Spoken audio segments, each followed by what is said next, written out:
Father, the sleeper has awakened!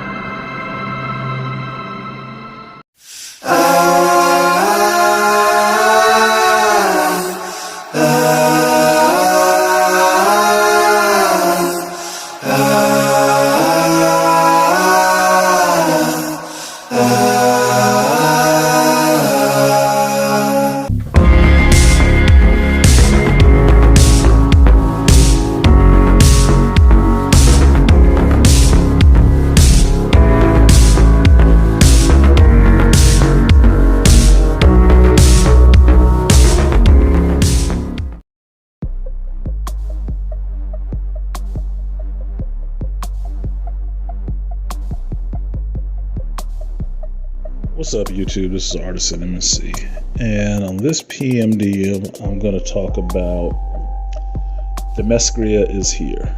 Now, I tried to touch on this theory that I have last Sunday on Shop Talk Live, and I really wanted to touch on it and just share it with Dr. Artisan. So, Dr. T, if you're listening, this one is actually for you and the master teacher, just to get your feedback on it. Now, being a geek and primarily talking to geeks, I think all of you guys know what Themyscira is. For those who don't know, the uninitiated, Themyscira is the legendary island of Amazons in DC Comics, where Wonder Woman comes from, where all the women are warriors, and it was sheltered off from mankind by Zeus, and they just live, work, and become better warriors, so to speak. So a Shangri-La, a women's paradise, in a sense. No men on the island whatsoever.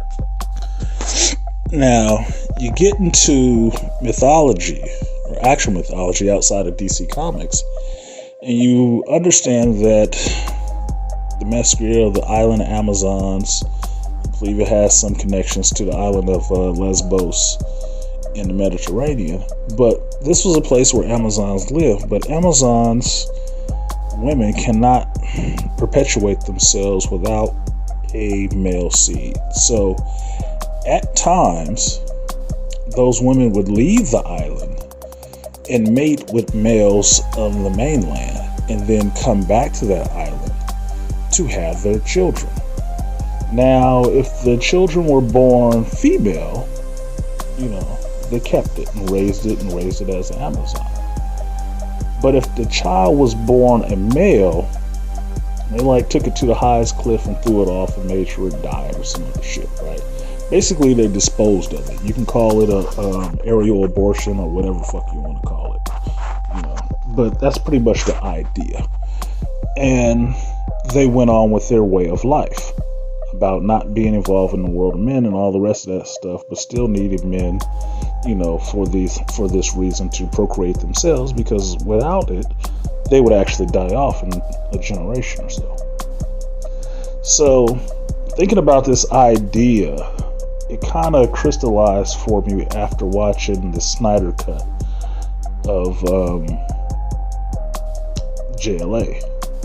And I'm sitting there watching it, and I remember the line that was said that Hippolyta is leaving the little sanctuary where the mother box is being held, and Steppenwolf is coming in there and stepping in Amazon ass and shit like that.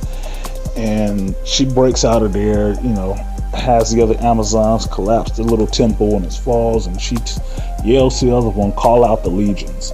And the first question that popped into my head is where the fuck these legions come from? It's what legions? Right?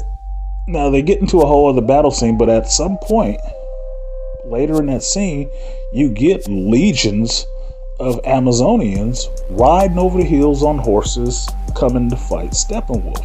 And I'm sitting there looking at that and thinking, where the fuck did all these women come from? How did they all get here?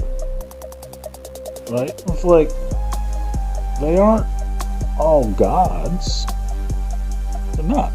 That's why Wonder Woman is the best of them. She's a demigod. All the rest of them is just regular schmegular chicks. outside of the training, they regular. They die like anybody else would die if you give them the right amount of push into the soft spots. They out of here.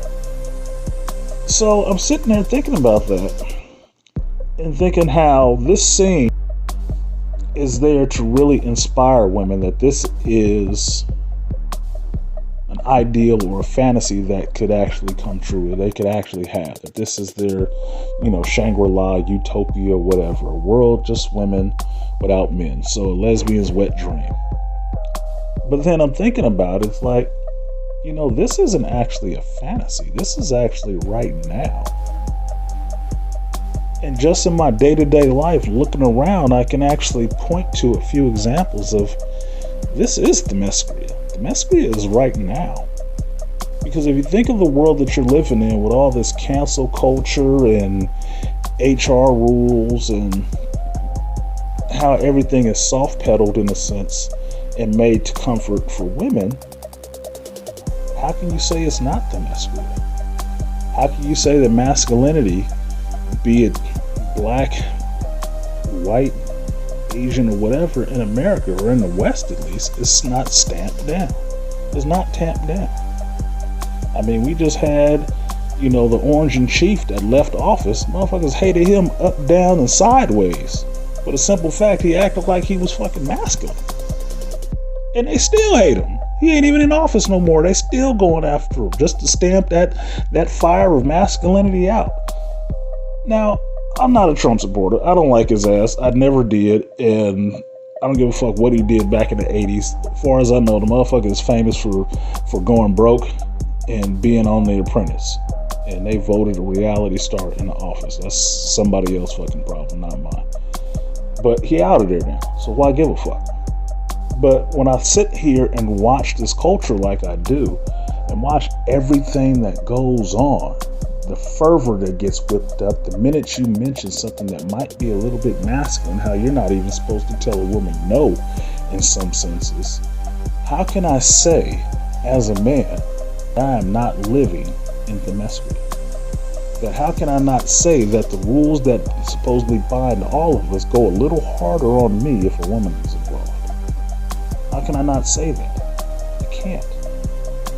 I mean, if you've ever been on child support or been down to family court, you see how that shit runs. You see how it runs. I've read whole books on this stuff. How the court looks at males in that situation. It is not favorable to you at all. The story that I shared on another stream that I read out of this book about father's rights told the story of how a woman was on crack and everything else, and still, because she decided she wanted to come back and be a mother that day, they took that child out of that man's house immediately and gave it back to the mother. Like, she ain't even got a home, and she's a crackhead. How does that work? So you hear stuff like that. And I read this. This is two psychologists writing this book. If I could remember the book, I'd actually tell you. But this is two psychologists writing this book. And I read that book and was like almost so demoralized, I didn't even want to go to court for shit. I really didn't. But I had to. Now, you take it from that court setting and just go to like just regular schmegler on the streets or something like that.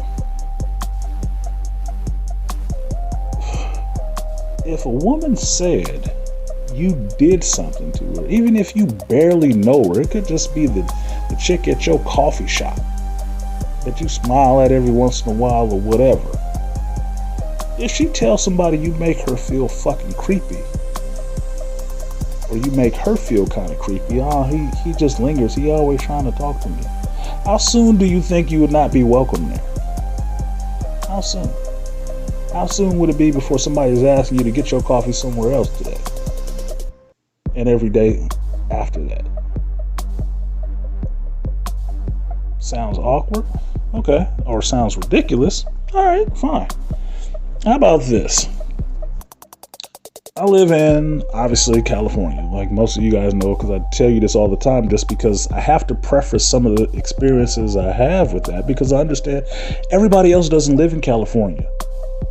And outside of California, when people hear about the stuff that goes on in California, they look at you with like walleyes, like, well, how the fuck do you live there? It's like, dude, I was born here. Look, I exist in this place. Okay? But understand, in California, working in construction, there's something called a Gawker's Law. Now, I remember when this law came in. If you don't know what gawking is just looking at something for a long period of time. Now, the Gawker's Law in California, at least in San Francisco when I was working, was that you could not look at a woman passing on the street if you were on a job site for longer than 3 seconds. Now, I mentioned this to Dr. Tiasan before on one of his after hours, and they thought it was, they were amazed. They had never heard that before. And like, it's real. It's something that we go through in HR training to be on a job site. You can't look at a woman passing on the street for longer than 3 seconds. Now, I've been a young boy. I've been a young man. I'm a grown man. It is a biological urge for me to look at a woman when she passes me on the street. If I see something that attracts me, it is a biological urge for me to even look. You're born with it. You can't get rid of it. It's there. All you can do is suppress it in some senses, right? Now, somehow there has been legislation enacted, passed and enacted to tamp down the natural urge of a man. Just looking. Not touching, not calling out to her. Catcalling laws is something completely different. Just looking is frowned upon because it makes a woman feel a little uncomfortable if you looked. Now, Stevie Wonder and Ray Charles obviously are immune to this, no matter how many women they had and how many kids they had. They're obviously immune from this law. As regular fucking heterosexual men walking around, we are subject to this any day of the week. Now, the funny thing is, just today, and why this came up in my mind so fervently, is that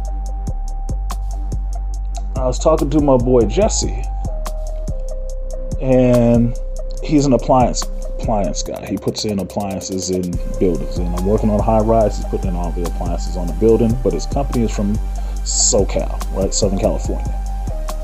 So he's been gone for a week because he's been doing a job down in Southern California, San Diego, and I believe it's the college or something like that. And he's telling me how the Gawker's Law in San Diego is down to 2 seconds. 2 seconds. And as it is put into place and enacted, if they are caught looking at a woman for longer than 2 seconds, they will be escorted off the job site. Even if they were just caught looking in that woman's direction. Because they can't prove you were looking at her. But if you're looking that direction, you go. You got to go to another job site. You off the job. Now I have to think about this. It's like, wait a damn minute. Are y'all walking, or excuse me, are you guys working at this university around the gymnasium or some shit? It's like, look, man, I live in this world, and I've worked retail. I see women walking up in retail stores with some shit that I think is leaving, like, not enough to my imagination. Like, whole, no panties, can see everything, holiest of holies, can tell you the print of the hair and the cut of the wax job. But I'm not supposed to see this shit. Apparently, I'm supposed to be blind all of a sudden and just totally divorce it. I don't pick this stuff. It's out there in the world for me to see. And if I see it and look at it, you mean to tell me I can lose my job because I looked at this shit that somebody else chose to do? Tell me now that you're not living in a world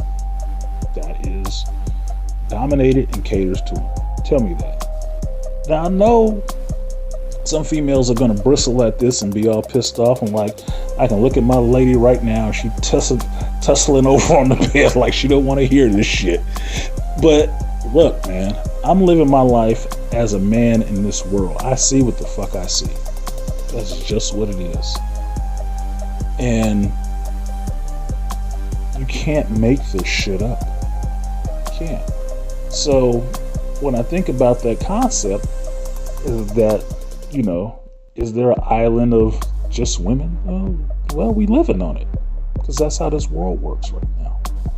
This world works to cater to women. Whatever need, whatever problem that they got, like Kevin has said, we have mostly civilized this world so you can live comfortably and talk shit about how much you don't need us, don't want us. And if you don't think so, look at some of the laws and how they'll ride on you for that shit. So, like I said, it's just a theory. It's a theory. I could be completely fucking wrong. And I'm fine with that. Because I don't like being wrong, I don't like being right about fucked up stuff. I really don't. It doesn't make me feel good at all. But in the same way I could be wrong, I could be right too. And that really is fucked up for all of us. So with that, I'm going to get out of here. This is going on long enough. To the master teacher, this will constitute a ramble for me. And to Dr. Tia-san, let me know what you think, because I tell you that your Black Masculine News kind of highlights this in a way. As a side dish to this, it kind of highlights these disparities between how things work for males in the society and how things work for females in the society. You have to look no further than all the teachers sleeping with 13-year-old boys and having babies by them, and how the boy is shamed and the woman can walk away from that shit and still get child support from it. So, like, share, subscribe, and if I have some other thoughts rattling around in his head, I will be sure to put them up. So, see you guys next time.